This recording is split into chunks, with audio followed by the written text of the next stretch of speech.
Hello, Veteran Outdoorsman here again. What we're going to talk about today is small game rifles. Now, you automatically think of a 22 long rifle, maybe a 17 HMR or 22 mag, something like that. That's not what I'm talking about. I'm going to talk about small game centerfire rifles. Now you're thinking, oh, a 223, a 22 250.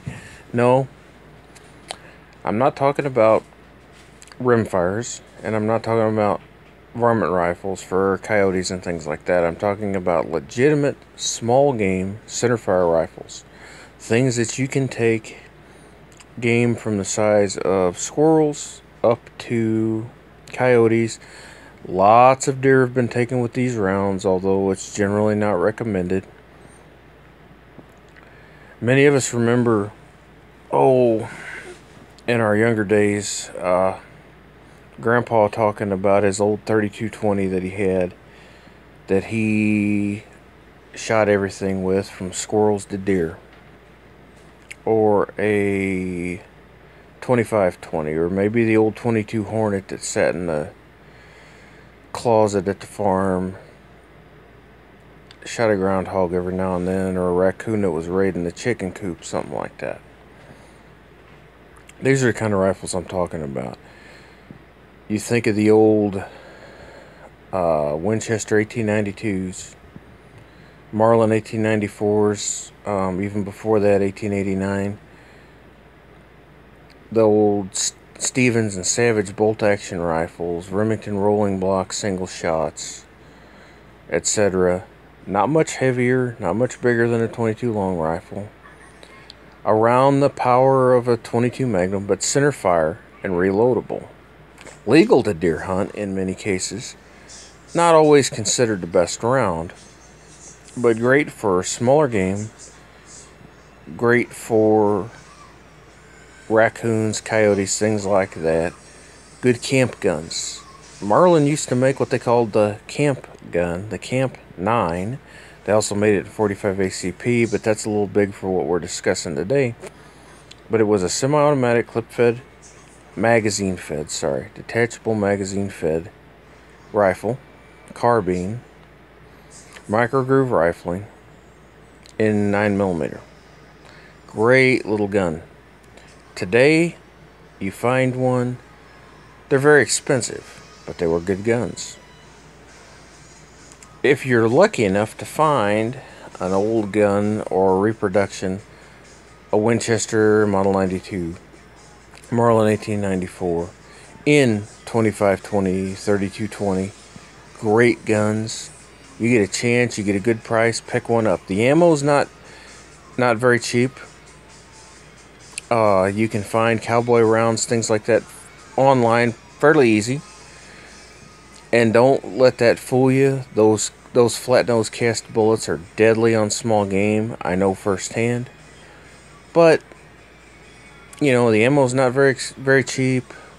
The guns themselves are fairly expensive because they're collectible.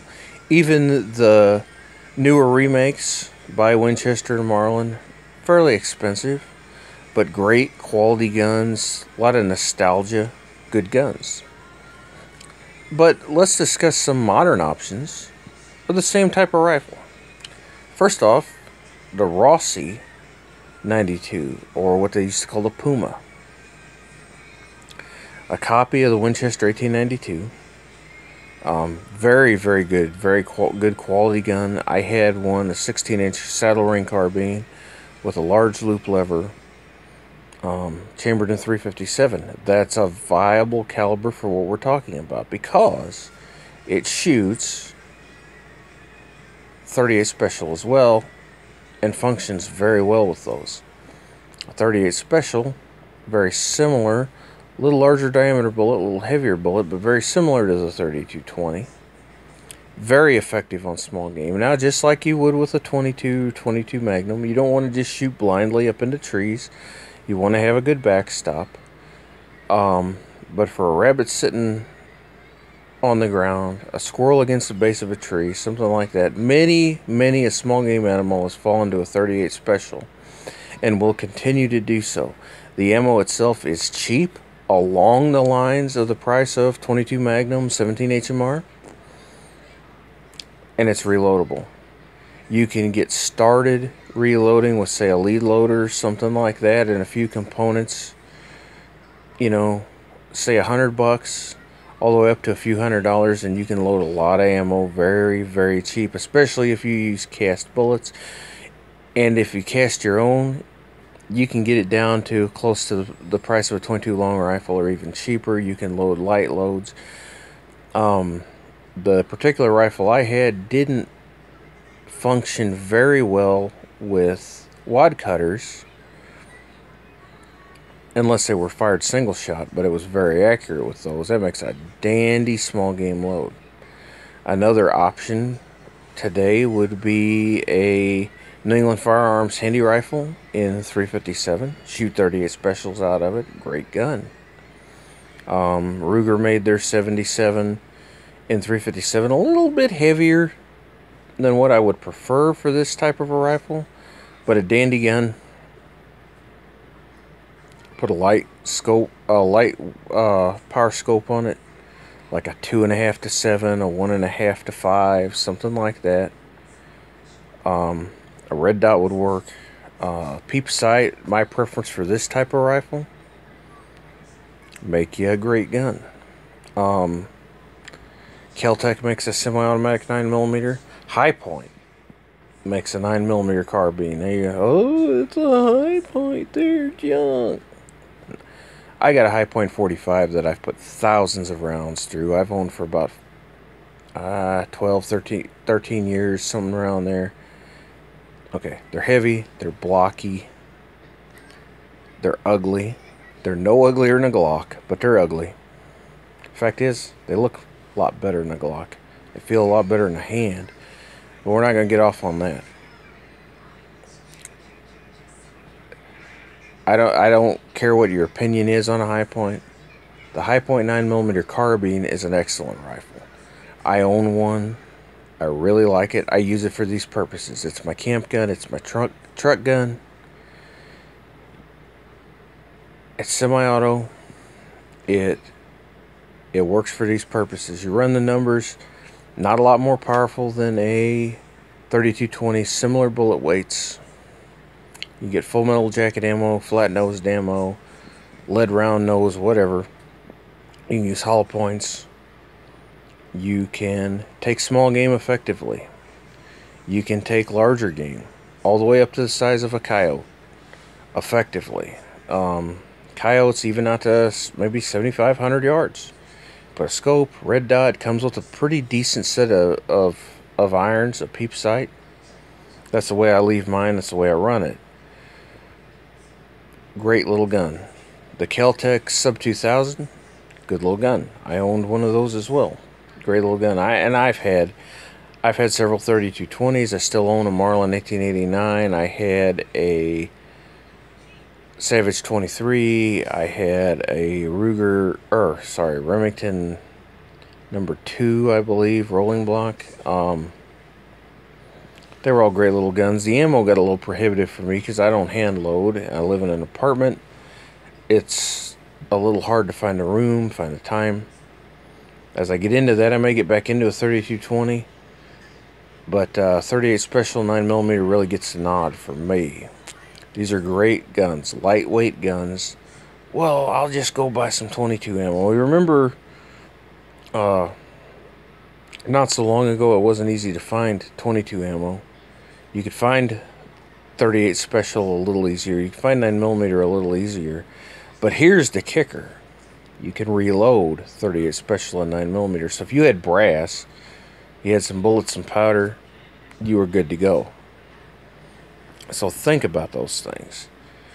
Now, in some municipalities, it may not be legal to take small game, such as rabbits and squirrels, with centerfire rifles. Always follow the game laws.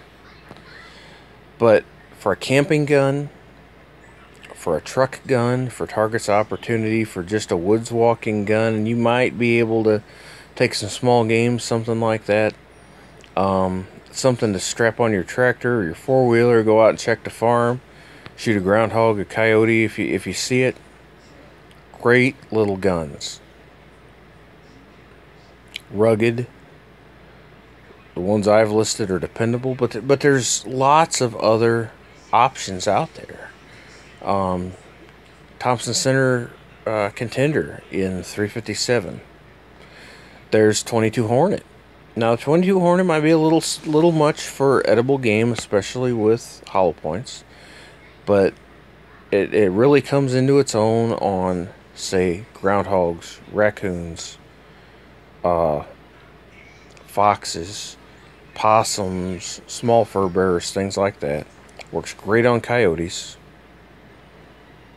Good little round to think about. A little more expensive, but it's reloadable. I really like the 38 Special and the 9mm for these purposes. I like the ready availability of the ammo. I like the fact that they're reloadable. I'm going to get into that soon. I like the fact that they come in handy, accurate little rifles. With the 357 carbine I had, you could easily take small game out to 50 yards if you had, if you had a good shot. This 9mm carbine, same thing. As long as I do my job, it'll shoot nice, tight little groups of 50 yards. I wouldn't feel the least bit undergunned to shoot a coyote 7,500 yards with this gun. I've attempted shooting coyotes with this gun, and I've just never been able to close the deal. I've never been able to call one in when I had that gun in my hand, but it's going to happen eventually. Handy little rifles. Also great guns to take new shooters out. My wife loves to shoot it, no recoil, not real loud. Great little gun. My daughter is getting old enough to start shooting this 9mm carbine. Great little gun. Well, I hope I gave you some food for thought. Thank you. God bless you, and we'll talk to you again.